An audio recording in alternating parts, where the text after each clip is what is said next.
وہ معزز تھے زمانے میں مسلمان ہو کر، ایک غلام گورنر کیسے بنا۔ نئے آنے والے سامعین سے گزارش ہے کہ برائے مہربانی اس چینل کو سبسکرائب کر دیں اور بیل آئیکن کو دبا دیں، اور جنہوں نے سبسکرائب کر دیا ہے ان کا بہت شکریہ۔ اس کا شمار کم عمر صحابہ میں ہوتا تھا۔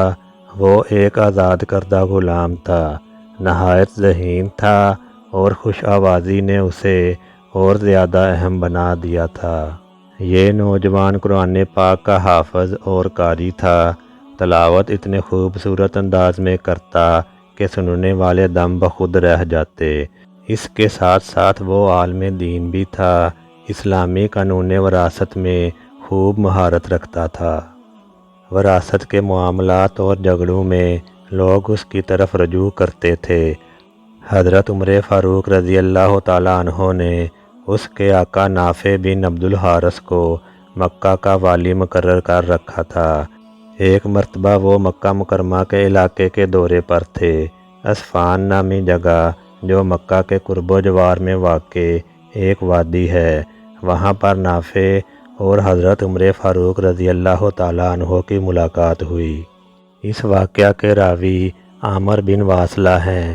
وہ فرماتے ہیں کہ ملاقات کے دوران حضرت عمر رضی اللہ تعالیٰ عنہ نے حضرت نافع سے پوچھا، تم نے اہل وادی یعنی مکہ والوں پر اپنی عدم موجودگی میں حاکم کسے مقرر کیا ہے؟ حضرت نافع نے عرض کی، ابن ابزی کو مقرر کر کے آیا ہوں۔ حضرت عمر رضی اللہ تعالیٰ عنہ نے پوچھا، اہل مکہ کو ایک آزاد کردہ غلام کے سپرد کر آئے ہو؟ حضرت نافع نے عرض کی، وہ قرآن کریم کے قاری اور اسلامی قانون وراثت کے ماہر ہیں۔ جواب بڑا معقول اور مناسب تھا۔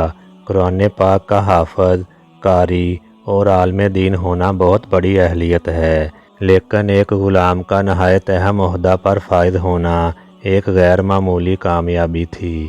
چنانچہ حضرت عمر فاروق رضی اللہ تعالیٰ عنہ نے اس بات کو سراہتے ہوئے اللہ کے رسول صلی اللہ علیہ وسلم کی ایک حدیث بیان کر دی۔ اس حدیث پر غور فرمائیں کہ ہم لوگ کہاں کھڑے ہیں۔ ارشاد ہوا، ترجمہ، آپ کے نبی صلی اللہ علیہ وسلم نے ارشاد فرمایا ہے کہ اللہ قرآن پاک سے تعلق کی بدولت بعض لوگوں کو عروج عطا فرمائے گا اور بعض کو قرآن سے تعلق چھوٹ جانے کے باعث ذلت و پستی میں گرا دے گا۔ صحیح مسلم صلاۃ المسافرین صفحہ 817۔